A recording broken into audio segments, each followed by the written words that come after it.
Olá pessoal, eu sou a Ana Carolina, assessora de gestão de pessoas.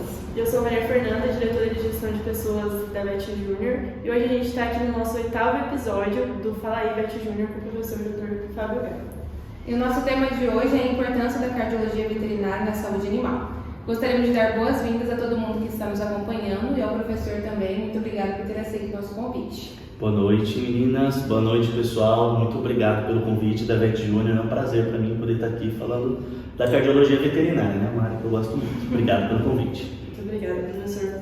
O professor Fábio Gava é formado em Medicina Veterinária pela Unesp de Jabuticabal, com residência em Clínica de Pequenos, doutorado e mestrado na mesma instituição. Realizou também estágio de doutorado em Cardiologia Veterinária na University of Liverpool, no Reino Unido, além de realizar pós-doutorado na USP de Ribeirão Preto e na University of Mississippi Medical Center, ambos voltados à fisiologia cardiovascular. Seja bem-vindo, professor. É um prazer e uma honra te receber aqui. Muito obrigado, gente. Obrigado mesmo. Estou muito feliz. Aí, professor, nossa primeira pergunta para o professor seria se podia contar um pouquinho sobre a sua história, como entrou nessa área da cardiologia. Sim. Quando eu estava na graduação, lá na Unesp de Jabuticabal, eu fazia um pouco de tudo. Eu ainda não sabia exatamente o que eu queria fazer. Então, a minha primeira iniciação científica, inclusive, foi com anaplasma marginal em bezerros, né? Ninguém nem sonha isso, né? E aí, em seguida, meu outro projeto que eu participei de iniciação científica já foi com o professor Camacho, que era da cardiologia lá de Jabuticabal. Então, foi na graduação que eu comecei a me apaixonar pela área da cardiologia. Aí, depois que eu fiz esse projeto dentro da cardiologia lá, que foi com cães, aí eu já comecei a perceber que seria bacana seguir na área de cardiologia. Só que o meu próprio orientador na época, ele sempre nos ensinou que não existe só um coração dentro do paciente, existe um paciente inteiro. Então, que eu fizesse o caminho da clínica geral e depois a gente foi para a área da cardiologia mesmo. Então, o meu caminho foi mais ou menos por aí, né? Então, fiz a graduação, a residência em clínica de pequenos animais, mestrado e doutorado na cardiologia e depois eu fui para os pós-docs também em fisiologia cardiovascular. Mas começou, assim, o gosto pela cardiologia lá na graduação. Nossa, muito legal, professor. Eu acho que é muito importante isso que você comentou, né? De primeiro ser um bom clínico geral. Exato. E quão importante você diria que é uma consulta com um profissional especializado em cardiologia veterinária? Quais as afecções mais comuns? Tá. Se a gente estiver falando dos cães e dos gatos, né? Porque hoje mesmo eu fiz um eletrocardiograma de um touro lá na fazenda escola, né?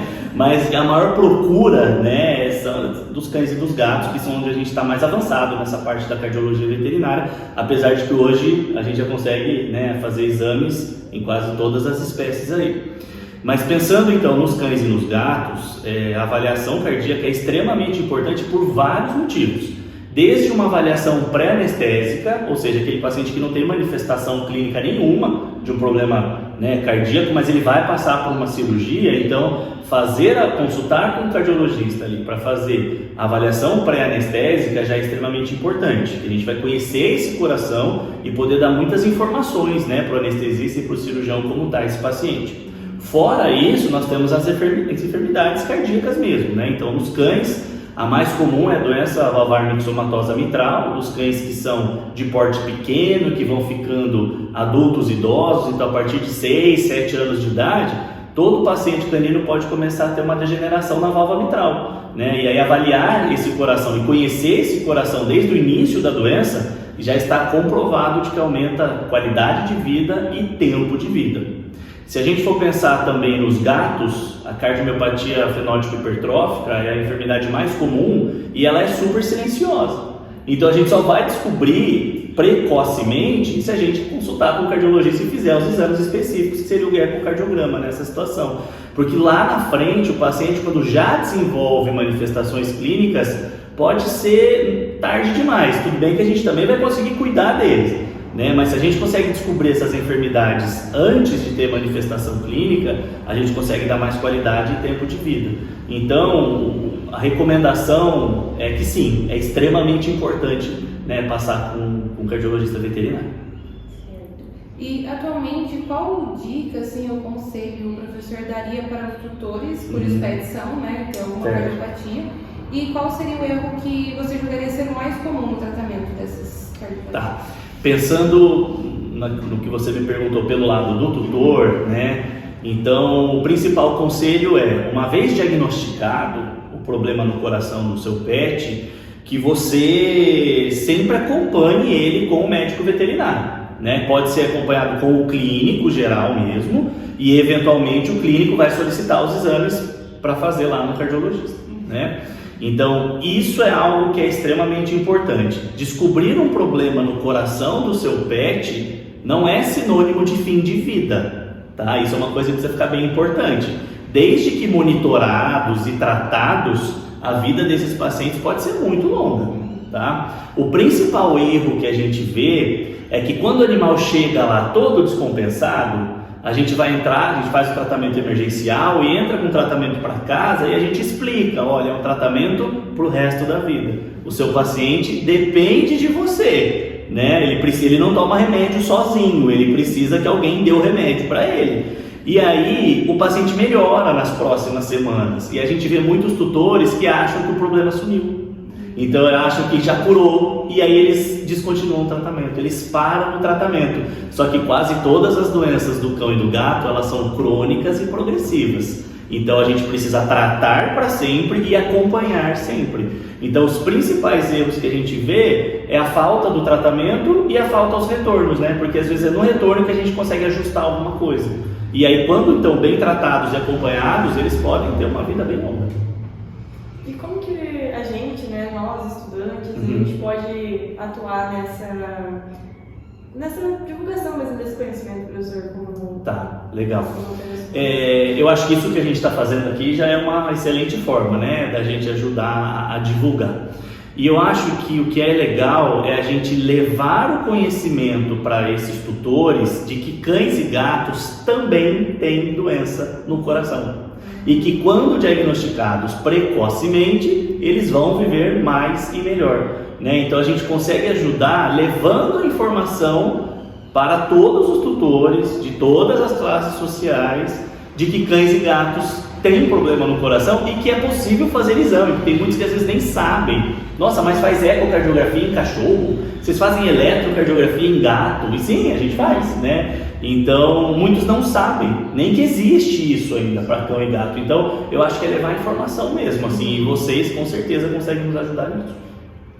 E quais seriam os avanços tecnológicos que o professor acredita que seriam os mais interessantes nessa área de cardiologia? Ah, muito legal essa pergunta, gente. Muitos. Eu acho que dentro das áreas todas da medicina veterinária, ainda bem que todas estão evoluindo bastante, mas a cardiologia veterinária é uma das áreas que está evoluindo muito, assim. A gente tem evoluído tanto na parte de diagnóstico quanto na parte de tratamento. Então são nessas duas áreas assim onde a gente consegue evoluir bastante.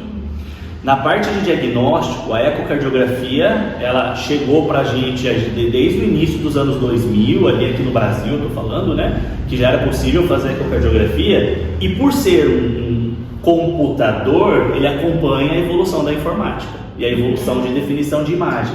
Então a gente começou com uns aparelhos assim que a probe tremia na nossa mão, a imagem não era tão definida. Hoje em dia, a gente já chegou em softwares que são 3D, 4D, que consegue ver o coração por dentro. A gente tem um software, inclusive aqui na UEL, que a gente avalia a deformação regional miocárdica, que a gente chama de strain. Então a gente consegue ver a função global do coração, mas eu consigo ver partes específicas do coração, como que elas estão funcionando, porque acompanhou a evolução da imagem, né, do diagnóstico por imagem. Mas nós também temos, né, disponível hoje tomografia, tem alguns centros com ressonância magnética. A parte de ressonância em cardio veterinário ainda estamos engatinhando, mas já é possível, tá? E dentro de tratamento, fármacos novos como, né, o Pimobendan, entre outros aí, não para de acontecer, né? Acho que o grande marco dos últimos 15 anos foi o Pimobendan, foi a chegada do Pimobendan na medicina veterinária, que está prolongando muito a vida dos nossos pacientes, isso é indiscutível. Mas é impressionante que tem muita gente fazendo ciência, principalmente dentro das universidades, em cima desse tema. Então, e aqui nós somos um grupo que faz isso, né? Então, é uma área que tem muita gente fazendo ciência, tanto na cardiologia humana quanto na veterinária, e inclusive translacional, conversando, né, entre si. Então, na parte de tratamento, a gente também está evoluindo bastante. E dentro de tratamento ainda, o que tem evoluído bastante é a parte de tratamento por cateterismo, como se fazem em bebês que nascem com problemas no coração. Hoje já é possível no Brasil a gente corrigir uma estenose pulmonar, que é uma doença congênita comum, só por cateterismo, sem precisar operar o paciente, fazer uma toracotomia, por exemplo. Então já é possível fazer procedimentos corretivos, que antes era cirurgia de tórax aberto, hoje só por catéter em cães e gatos já dá para fazer. Muito legal, professor. E o senhor considera que a gente tem quantidade de cardiologista no mercado suficiente para a demanda que tem? Vai depender muito da região do que a gente está falando, né? Se você está num grande centro, aí a gente já tem bastante, profissionais dessa área trabalhando. Vai depender da demanda daquela região, mas existem regiões no nosso país que ainda não tem gente que está especializado nessa área. Então, se a gente for pensar no Brasil como um todo, ainda tem muito espaço para ter cardiologista veterinário trabalhando. Vai depender onde é que vai querer trabalhar.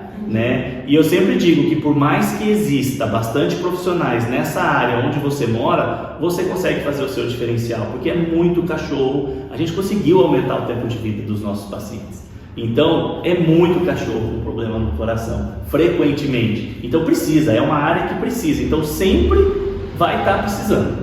E aí você vai conseguir se diferenciar no mercado ali ou não. E que conselho o senhor daria para veterinários que estão pensando em se especializar na cardiologia? Eu acho que a primeira grande dica é aquela que eu falei no início já da nossa entrevista. Eu vejo muitos profissionais saindo da graduação e indo direto para a cardiologia. Para mim, tem que entender que o paciente é um todo. Muitas coisas que a gente vê no coração, muitas vezes, são reflexos de doenças sistêmicas. Se o profissional não é capaz de identificar outras doenças sistêmicas, ele só fica ali com problema no cardíaco, muitas vezes vai dar um laudo de eco, mas não vai conseguir ajudar muito bem o clínico. Agora, o profissional que faz o caminho ao contrário, que ele primeiro se forma um bom clínico e depois ele vai fazer cardiologia, essa para mim é a principal dica que eu posso dar. Seja por meio de uma residência em clínica, ou seja por meio de trabalhar como clínico mesmo, depois que se formou primeiro, fazendo plantão, recebendo esses pacientes, trabalhando em clínicas veterinárias. Então, sejam bons clínicos, boas clínicas primeiro. E aí depois pensa em fazer um curso de pós-graduação, seja lá qual for o caminho, dentro da cardiologia veterinária. Então, acho que estudar muito, gente? Estudar muito. E aí ela é bacana porque a gente tem que lembrar de voltar lá na anatomia, na fisiologia, na semiologia, e agora com uma mentalidade já um pouco mais voltada aí para o profissional da cardiologia. Professor, uma questão, principalmente agora com as inteligências artificiais, tem chego aqui na UEL, especialmente, tutores que já falam o que é e querem algo só para aquilo mesmo, que já acham? Tá chegando de tudo. Aqui na UEL, talvez um pouco menos do que na clínica particular lá fora. Aqui nós temos ainda a maior parte dos nossos tutores com uma certa restrição até em acessar ferramentas como essa, apesar de que nós temos todos os tipos de tutor aqui na UEL, mas eu acho que lá fora, na clínica particular, que é onde o pessoal atende o pessoal com poder aquisitivo maior, eles estão reclamando muito mais do que a gente aqui na UEL, e está chegando de tudo. Esse exemplo que você falou é um desses. O pessoal pesquisa tudo antes. Pelo menos agora, as ferramentas de IA, elas estão... que eu faço testes, eu jogo algumas coisas lá para ver o que ele vai me responder, o que ele vai fazer. E tem algumas coisas, por exemplo, dose, ele não está falando. Ele não está falando, consulte um médico veterinário. Você precisa consultar um médico veterinário. Você precisa... Então isso eu achei bem interessante. O problema é que não para de surgir novas ferramentas, Não param de surgir novas ferramentas de inteligência artificial, Então aí acaba que a gente vai tendo algumas que não tem esse filtro, Então aí as pessoas pesquisam tudo realmente antes de vir. Isso a gente tem visto bastante. Aí com muito cuidado, com muita calma, a gente senta, explica, mostra a imagem, mostra qual é o problema, fala, olha, realmente o que você viu está certo, é isso mesmo, o caminho é esse, o laudo está aqui, Ou muitas vezes ele veio com um conceito totalmente errado, Totalmente errado. E aí a gente tem que falar, olha, não, o que você leu não é bem assim.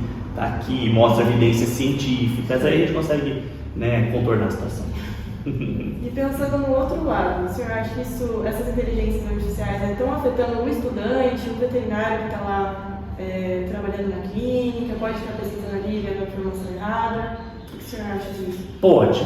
Elas estão cada vez melhores. Isso é algo que a gente tem percebido, tá? Mas já aconteceu de eu jogar um caso clínico lá na inteligência artificial, pediu para ele resolver para mim e ele matou o cachorro. Claramente, se o veterinário fizesse o que estava escrito ali, ia dar tudo errado. Então, eu acho que, por um certo lado, pode sim atrapalhar, sabe?